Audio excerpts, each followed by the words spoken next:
Bonjour à tous. Est-ce que quelqu'un pourrait juste me confirmer qu'on m'entend, s'il vous plaît? Si quelqu'un aurait la gentillesse d'ouvrir son micro juste pour me dire si ça passe.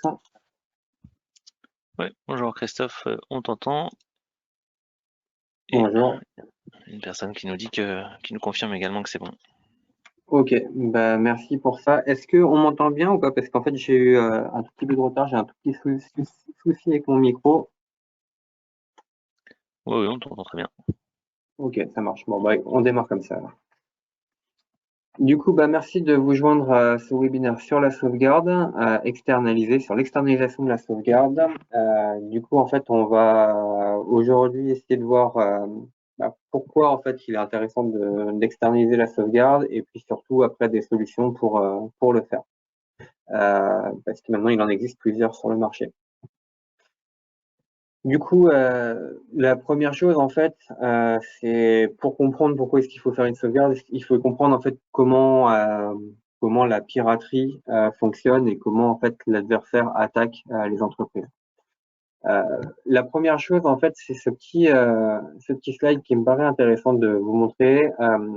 On voit que Alors par contre, tu entre partages pas 2003 et ton écran, 2010, je pense. on voit pas mon écran? Non, non, non, il faut que tu lances le partage de l'écran. Ouais. Alors, je retente le partage de l'écran.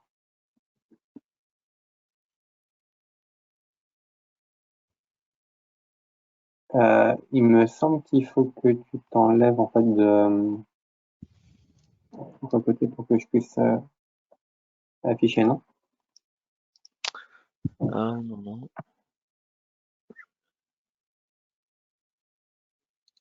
Attends, désigner comme Voilà, là, ça doit être mieux. c'est bon? On est dessus ou pas? Ouais, on voit ton Ah oui, écran. ok, super. Je vais réduire ça. Voilà.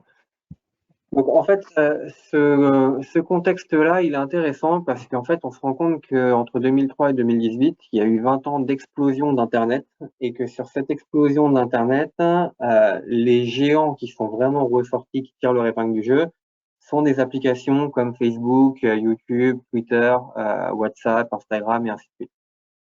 Toutes ces applications, c'est des entreprises qui sont valorisées des milliards sur le S&P 500 ou sur plutôt en fait ça doit être l'indice boursier qui traite de la nouvelle technologie.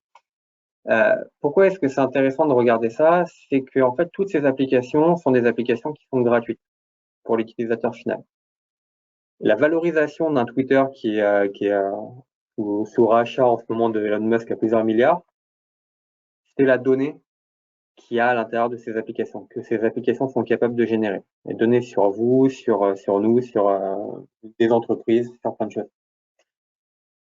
Ce qui est intéressant de remarquer aussi, c'est qu'en 2018 est entré en vigueur RGPD, donc le Règlement général de la protection des données au niveau européen. Tout ça, en fait, nous montre une chose, c'est que les données ont une valeur essentielle dans le monde d'aujourd'hui et de demain, et que l'Europe a enfin réalisé qu'il y avait aussi cette bataille en fait qui allait avoir lieu et qui a déjà commencé, sur lesquelles en fait les Américains ont une très forte avance sur nous. Pour vous, ce qui est intéressant de retenir en fait dans ce slide-là, c'est que vos données, elles ont de la valeur pour vous, mais aussi pour d'autres. Les autres, c'est qui? Bah aujourd'hui, c'est éventuellement les pirates. Et les pirates, jusqu'à il y a un moment, jusqu'en 2020, ils s'attaquaient beaucoup à des grands groupes. On voit ici les 24%, c'est des entreprises stratégiques. C'est du Danone, c'est du Total, c'est du Saint-Gobain, c'est du Renault. Et 34%, ça représentait la cible PME dont on fait partie, vous et nous. En 2021, ces proportions ont pas mal évolué. La proportion d'entreprises stratégiques s'est réduite et la proportion de PME qui sont attaquées par des rançongiciels a explosé. Pourquoi est-ce qu'on voit ce report des entreprises stratégiques vers les PME? En fait, il y a plusieurs raisons qui expliquent ça. La première chose, c'est que les entreprises stratégiques, type Saint-Gobain, tout ça, se protègent beaucoup mieux. Donc, il est beaucoup plus difficile d'entrer sur une entreprise stratégique aujourd'hui que sur une PME. Et les PME du tissu français, notamment, sont beaucoup moins bien protégées. Mais il y a une deuxième raison, c'est que la PME, il y a de l'argent chez nous, chez vous, et du coup dans le tissu PME français, plus largement dans le tissu de PME européen. Donc c'est pour ça qu'il y a un report en fait qui s'est opéré. Et on peut voir aussi qu'il y a une partie du report qui vient des collectivités territoriales et locales, puisque en fait, ce sont des structures qui, souvent, vu qu'elles sont publiques, ne payent pas de rançon, ce qui n'est pas le cas pour les PME.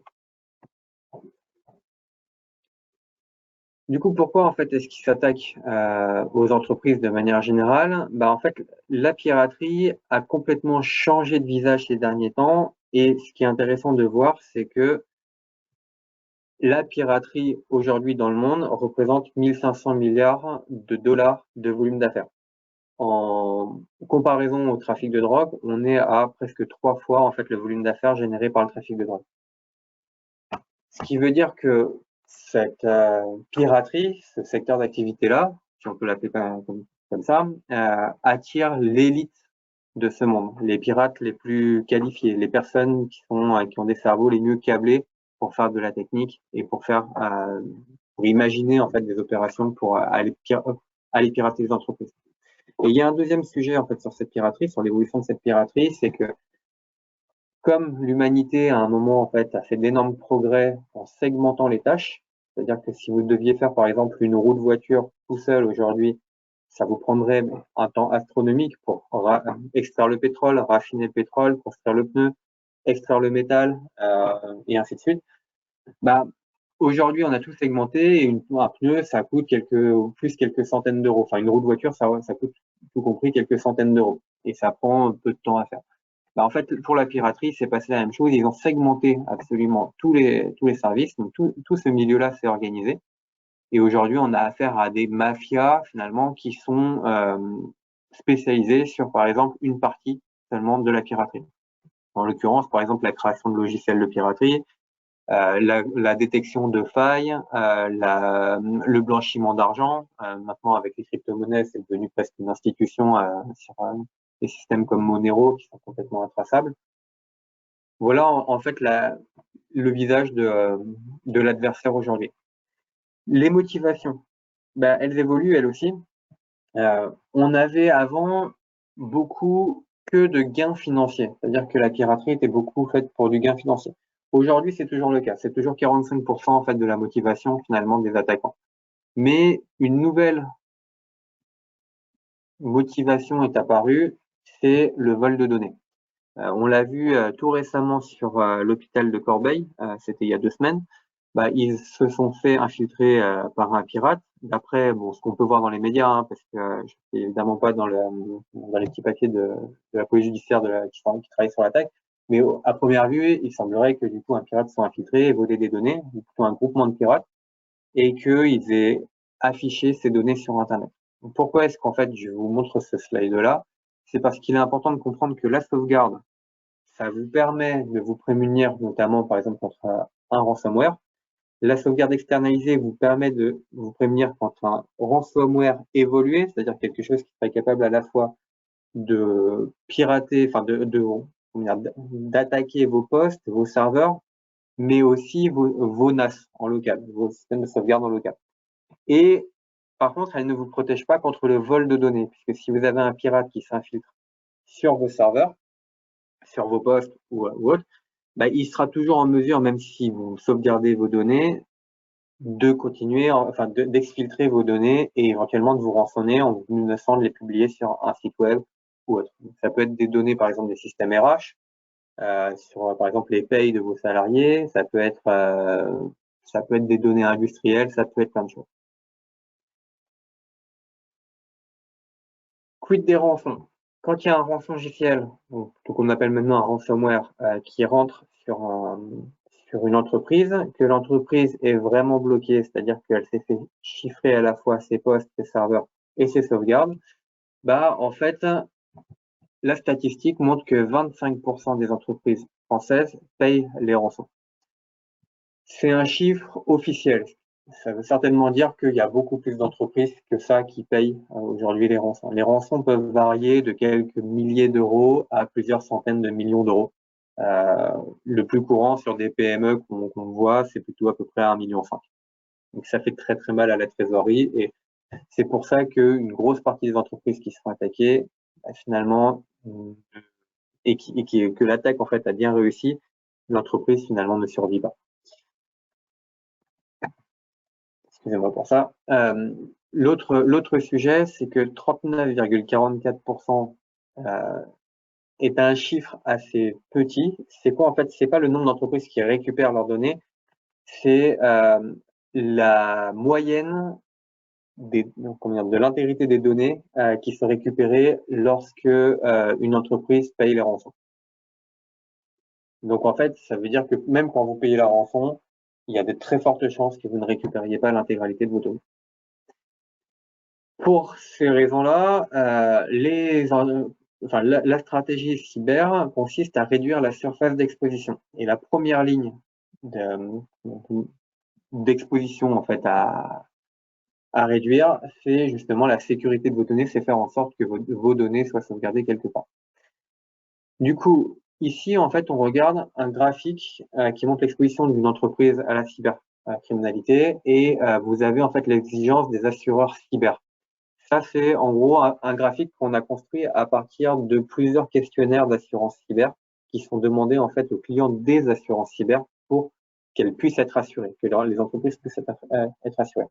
Donc, dans les exigences, il y a quoi? Le premier niveau, c'est la sauvegarde sur site, la sauvegarde quotidienne, la sauvegarde hebdomadaire, donc toutes les semaines, idéalement une sauvegarde aussi tous les mois et tous les ans. Ça, c'est les sites qui sont préconisés plus largement, de manière générale, dans la cybersécurité. Il faut des sauvegardes qui soient testées manuellement. C'est-à-dire qu'il faut que tous les 3 mois, idéalement, voire peut-être plus, quelqu'un de chez vous, en fait, prenne la sauvegarde, prenne la machine virtuelle, essaye de la remonter et voir si, du coup, le logiciel fonctionne bien à l'intérieur. C'est bien d'avoir des sauvegardes, mais si derrière, elle fonctionne pas, c'est un problème. Et surtout, une sauvegarde externalisée. Donc, on va voir pourquoi c'est important de l'externaliser juste après. Simplement, on termine ce graphique.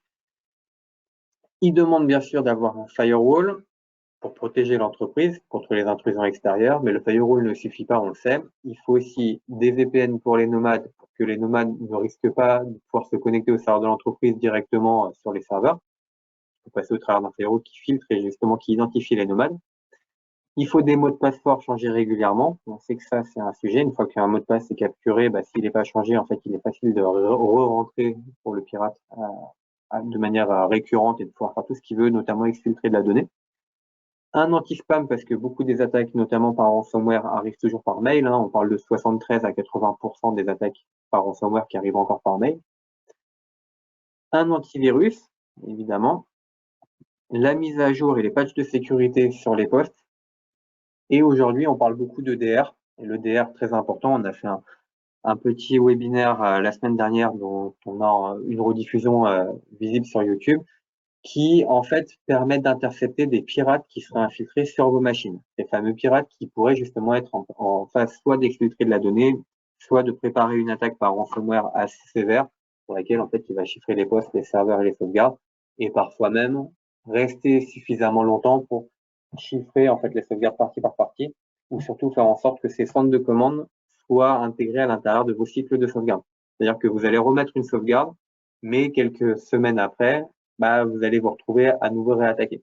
Il y a une statistique qui dit que 52% des entreprises qui se sont fait attaquer par une attaque grave sont réattaquées dans les 3 mois. C'est vrai qu'en fait, généralement, qu'est-ce qu'on fait? On remet une sauvegarde, on croit s'en être sorti, mais on n'a rien mis de structurant derrière pour analyser finalement si le pirate a mis une backdoor ou des choses comme ça.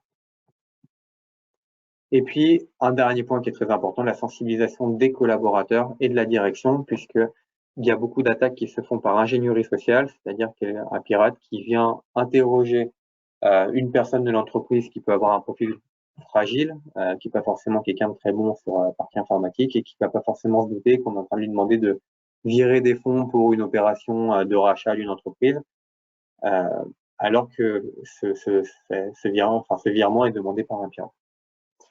Pourquoi externaliser du coup votre sauvegarde? En fait, la première chose à comprendre, c'est que votre sauvegarde, il y a des risques physiques, évidemment, qui sont du coup le feu, comment dire, pas l'électricité, mais la foudre et l'inondation. On peut le voir ici, hein, on a eu des cas hein, sur le 33. Le feu, pareil, il y a eu des cas sur le 33, à proximité de chez nous, de nos locaux. Le risque humain, ça, on n'y pense pas beaucoup, mais en fait, quand vous faites éventuellement cambrioler l'entreprise, le matériel informatique, c'est ce qui a le plus de valeur, et un NAS, c'est pas très gros, donc ça peut être intéressant à appliquer pour soit quelqu'un de formé sur ce que c'est, soit éventuellement pour un cambrioleur, tout simplement. Le risque de sabotage, il existe dans certaines entreprises. On a pu voir, voilà, j'ai un cas à Agen où un ancien DSI qui s'est fait licencier est venu en fait faire un gros acte de sabotage, on va dire, sur le système d'information. La perte, tout simplement, à partir du moment où vous sauvegardez régulièrement votre système d'information, souvent ce qui se passe, c'est que vous avez un petit support physique en plus que vous emmenez à la maison. Et puis en fait, on a eu aussi un cas du coup dans le 40 où en fait une directrice administrative et financière est partie avec sa voiture, avec son sac à main, la sauvegarde dans le sac à main, sauf qu'en fait elle s'est fait casser sa vitre et puis du coup le sac à main est parti. Donc là le problème c'est que la direction se dit mince, on s'est fait voler notre support de sauvegarde, mais surtout il y a toutes les données dessus, elles sont pas chiffrées. C'est-à-dire que la personne qui a volé le sac à main a l'intégralité des données de l'entreprise. Si elle sait un tout petit peu s'en servir, ça peut être très problématique. Et surtout, le plus gros risque, ce sont les risques cyber, puisque en fait, aujourd'hui, si la sauvegarde est attaquée en interne, il y a de très fortes chances qu'elle soit attaquée jusqu'au système de sauvegarde. C'est-à-dire qu'en gros, si vous avez un attaquant qui vient sur les postes, maintenant les attaquants modernes ont établissent leur stratégie sur à peu près 3 à 5 mois. La moyenne, c'est 5 mois et demi exactement d'infiltration par un pirate sur une entreprise. Et vont en fait chercher à pirater vos systèmes aussi de sauvegarde. Donc pour ça, ils analysent, ils étudient, ils regardent en fait voilà comment sont faits les éventuels cycles de sauvegarde. Ils vont essayer d'atteindre un de vos postes qui a des droits sur le NAS. Et puis à ce moment-là, en fait, ils vont le chiffrer aussi, ce qui rend du coup la sauvegarde en local assez problématique puisqu'elle est chiffrée. Toutes les assurances, quasiment aujourd'hui, préconisent d'avoir une sauvegarde externalisée. Toutes les assurances cyber notamment. Il préconise aussi d'utiliser un prestataire labellisé, expert cyber et certifié ISO 27001. ISO 27001, ça veut dire encadrement de la sécurité des données. C'est Information Security Management. Information Security Management en anglais. Pourquoi en fait il préconise ça? C'est pour éviter d'avoir un prestataire qui, par exemple, en fait fait une sauvegarde sur un serveur local chez lui. Ça, j'ai le cas hein, dans le 33, quelques entreprises qui font ça. Ils ont un prestataire qui a un serveur local chez lui ou chez OVH, sauf que ce serveur n'a aucune espèce de protection. Il n'est même pas derrière un firewall ou quelque chose comme ça. La sauvegarde. Du coup, à ce jour, Vim est le leader mondial de la partie la sauvegarde externalisée et de la sauvegarde de manière générale. Nous, on exploite eVault et Vim qui sont deux systèmes de sauvegarde différents. Je vais parler en premier de eVault. eVault, en fait, c'est une technologie qui permet de sauvegarder surtout des petites volumétries, parce que en fait, la volumétrie est assez chère quand on exploite cette sauvegarde. C'est une sauvegarde qui est totalement infogérée. Là, dans notre cas, en fait, c'est le prestataire, donc Deadline, qui aspire les données d'un dossier pour lequel on a paramétré eVault pour faire la sauvegarde régulière. Donc, ça veut dire que quand vous êtes en eVault, si vous avez une petite volumétrie, c'est en gros quelque chose que vous faites complètement infogéré par votre prestataire. On va revenir sur eVault juste après. Il y a une deuxième du coup manière de faire de la sauvegarde, c'est Vim que beaucoup d'entreprises connaissent. Donc là, on est plutôt sur des grandes volumétries qui se comptent en téraoctets. Et sur Vim, c'est le client, c'est-à-dire c'est l'entreprise qui pousse sa sauvegarde vers Vim. Donc il y a des tâches qu'on appelle des jobs sur Vim, et depuis son interface, le client, donc vous en fait, l'entreprise, pousse la sauvegarde soit sur un NAS, soit vers l'extérieur au travers de la même interface. C'est-à-dire que vous avez en fait ce qu'on appelle le Vim Cloud Connect qui permet de pousser votre sauvegarde vers un data center. Donc pour Vim, en fait, comment ça fonctionne? Concrètement, quand vous externalisez votre sauvegarde, en fait, on va juste ouvrir un connecteur Vim Cloud Connect sur un data center, qui est une sorte de repository, hein, pour ceux qui font un petit peu de développement, ça peut vous parler. Et en fait, derrière, vous avez votre interface Vim classique à laquelle se rajoute comment dire, un onglet pour externaliser et dans lequel vous paramétrez vos tâches. Il est aussi possible de paramétrer des notifications qui vous sont envoyées par mail pour savoir si votre sauvegarde s'est bien réalisée pendant la nuit. Le point très important, et en fait c'est ce qu'on voit sur le slide ici, c'est qu'une sauvegarde externalisée ne remplace pas une sauvegarde en local. Alors ça, on me le demande souvent, en fait, quand un client cherche à s'équiper d'une sauvegarde externalisée.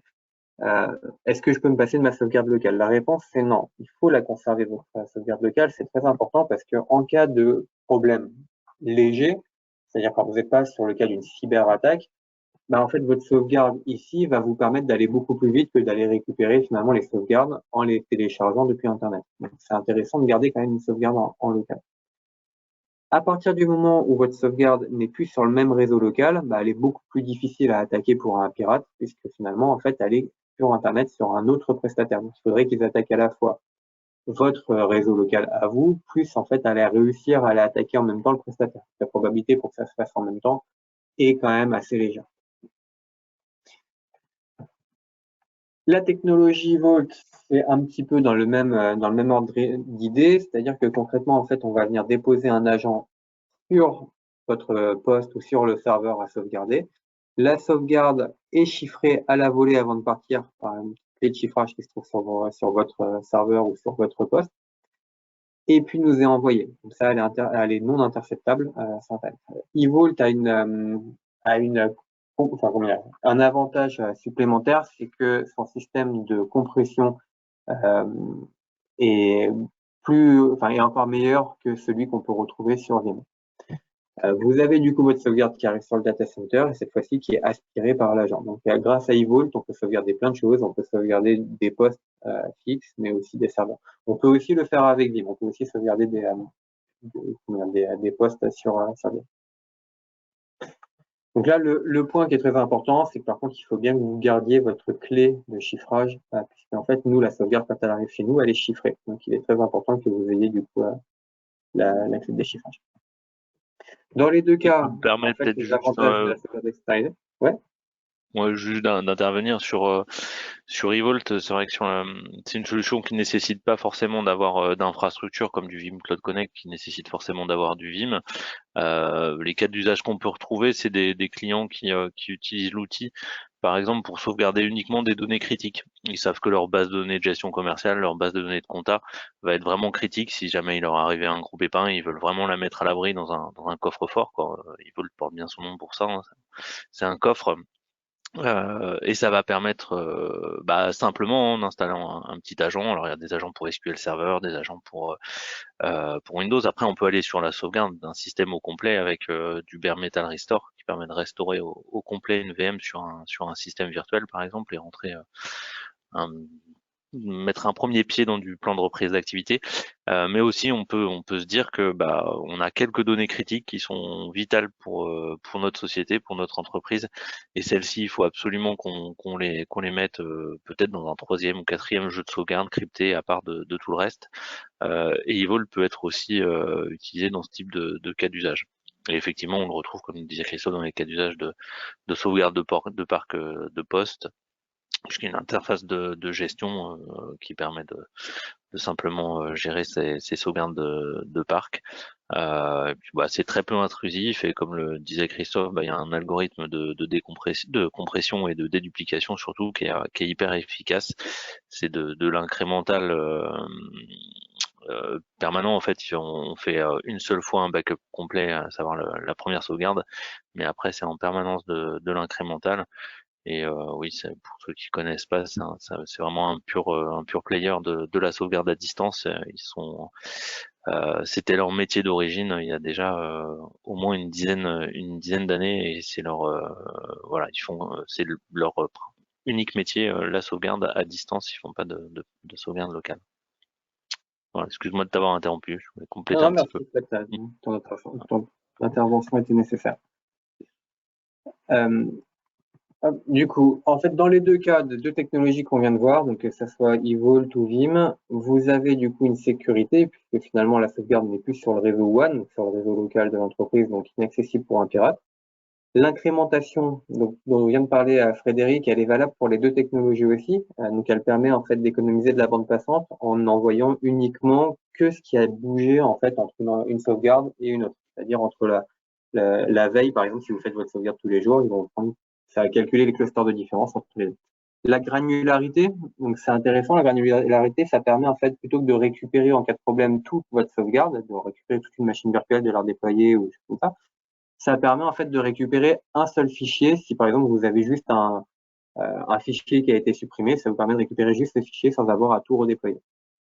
Elle est automatisée dans les deux cas. Dans un premier cas sur Evolt, c'est automatisé et en plus infogéré. Dans un deuxième cas, dans Vim, c'est vous qui automatisez l'envoi de données. Mais dans les deux cas, ça vous permet de gagner du temps plutôt que d'aller chercher tous les jours un support physique, de le brancher, de faire des rotations, tout ça. Et puis, il y a un troisième point, c'est que bien sûr, la sauvegarde externalisée limite aussi les risques de perte. Plus besoin d'emmener le support à la maison, donc plus besoin, en fait, plus de risque de se retrouver dans le cadre de la nana dont on a parlé tout à l'heure, qui s'est fait casser sa vitre et voler son sac à main. Troisième sujet, c'est la sauvegarde Office 365. Alors, souvent, en fait, je pose une question lors des rendez-vous que je fais en clientèle, c'est avez-vous une sauvegarde Office 365? Et puis, en fait, la réponse qui m'est fréquemment donné, c'est sur Office 365, c'est chez Microsoft, donc il se charge de la sauvegarde. Mais beaucoup de gens, en fait, n'ont pas conscience qu'il n'y a pas de sauvegarde sur Office 365. D'ailleurs, Bill Gates a été assez clair sur le sujet avec Office 365. Ce sont vos données, vous les possédez, vous les contrôlez. Ça veut dire quoi? Ça veut dire que si, par exemple, vous avez un collaborateur dans l'entreprise qui a des intentions malveillantes, par exemple, ça se passe mal, il sait qu'il va se faire licencier, il peut être tenté d'effacer des mails, voire d'envoyer des mails à vos partenaires et puis de les effacer derrière pour qu'il n'y ait plus de traces. Et ça, vous n'aurez aucun moyen de le savoir quand le prud'homme va démarrer. Donc, pourquoi est-ce que je vous parle de prud'homme? C'est parce qu'en fait, à chaque fois qu'il y a un prud'homme dans une entreprise qui est sur Office 365, souvent, en fait, quand ils font en Office 365, ils font chez Idealine, ils se tournent vers nous et ils nous demandent est-ce que vous pouvez récupérer les mails qui ont été effacés? Et la réponse, malheureusement, à chaque fois, c'est non. Du coup, c'est pour ça qu'il est important de mettre en place une sauvegarde Office 365. Donc, la sauvegarde Office 365 permet de sauvegarder plein de choses. Elle permet de sauvegarder les boîtes mail des collaborateurs, donc soit de manière automatisée, c'est-à-dire on fait en sorte que ça sauvegarde systématiquement toutes les boîtes mail, soit en fait celle d'un groupe d'utilisateurs, par exemple celle de la direction, si vraiment vous voulez garder les mails de la direction. Mais cette sauvegarde, elle s'arrête pas là. Il est possible de sauvegarder aussi les drives, les OneDrive, parce qu'on va prendre un cas tout bête, si vous faites chiffrer votre ordinateur par un ransomware et que ce ransomware, vous vous en êtes pas rendu compte dans la minute, qu'est-ce qui va se passer? Vos données qui sont répliquées avec votre OneDrive chez Microsoft vont se retrouver en fait répliquées mais chiffrées. Donc en fait, sur votre OneDrive, vous allez vous retrouver en fait avec des données chiffrées aussi. Et là, si vous n'avez pas de sauvegarde, ça peut être aussi la catastrophe. Et sur la partie sauvegarde Office 365, on peut aussi sauvegarder SharePoint, qui peut être du coup un point central d'hébergement pour communiquer dans l'entreprise, et aussi les conversations Teams. L'avantage de la sauvegarde Office 365, c'est que c'est très facile à mettre en place. C'est-à-dire que vous n'avez rien en fait à déployer de votre côté. Concrètement, en fait, on achète simplement quelques licences chez Vim, et puis en fait derrière, on vous ouvre nous un repository, donc un espace de stockage avec de la volumétrie. Et en fait, on plug cette sauvegarde à votre tenant Microsoft, c'est-à-dire le système de gestion des boîtes mail et on sélectionne à l'intérieur de ce système-là qu'on veut sauvegarder, donc les boîtes mail, éventuellement toutes ou alors une partie, les OneDrive éventuels des gens qui veulent avoir une sauvegarde de leur OneDrive, et puis éventuellement le SharePoint et les conversations Teams. De cette manière-là, on peut aller sur une sauvegarde qui a une rétention qui peut durer, par exemple, tous les jours jusqu'à 1 an en arrière, tous les jours jusqu'à 3 ans en arrière, tous les jours jusqu'à, par exemple, la dernière qu'on m'a demandé, c'est tous les jours jusqu'à 7 ans en arrière, pour des raisons légales et autres. Bien sûr, il y a une possibilité d'aller plus loin que faire simplement de la sauvegarde. Donc, on vous met ici, c'est que vous pouvez aller jusqu'à de l'hébergement carrément de vos serveurs. En quel cas, en fait, la sauvegarde n'est plus un sujet puisque vos serveurs sont carrément hébergés. La production carrément est hébergée finalement sur un data center dans lequel on s'occupe de faire la sauvegarde et on s'occupe en fait nous de notre côté avec un robot exporteur de construire en fait l'extraction de vos données sur un support A3 qui est emmené dans un autre bâtiment à 15 km de son point d'extraction dans un coffre-fort Unifugé. Et cette sauvegarde, elle est chiffrée. Donc voilà, pour rappel, en fait, Ideline, de manière globale, fait partie d'un groupe qui fait principalement de la sécurité informatique, de l'informatique, de la vente d'infrastructures, donc de matériel, de la formation, notamment aussi sur la partie cyber, et de l'intégration de solutions type Sage et Git qu'on sauvegarde régulièrement ou qu'on héberge régulièrement. Ça fait 35 ans qu'on existe, on fait des belles croissances depuis 5 ans. On est 220 collaborateurs exactement maintenant et puis 200, et puis on a implanté sur tout le territoire sud-ouest qui est ici avec nos data centers qui sont en nom propre, sur lesquels on héberge justement des sauvegardes et puis des systèmes pour les clients, ils sont situés à Angoulême. Et sur ces data centers, on a une certification ISO 27001, donc Information Security Management, sécurité encadrement de la sécurité des données. Et on est labellisé aussi Expert Cyber, donc qui est le label du gouvernement, qui est labellisé à chaque fois que quand on contact avec l'ANSSI ou la police judiciaire, par exemple, il préconise de vous appuyer sur des prestataires qui ont ce type de label pour montrer patte blanche. Et puis, on est aussi, en fait, délégué à la protection des données, donc on fait du RGPD. De ce fait, on a conscience aussi des problématiques que vous pouvez rencontrer, notamment pour vos systèmes de sauvegarde. Est-ce que vous avez des questions?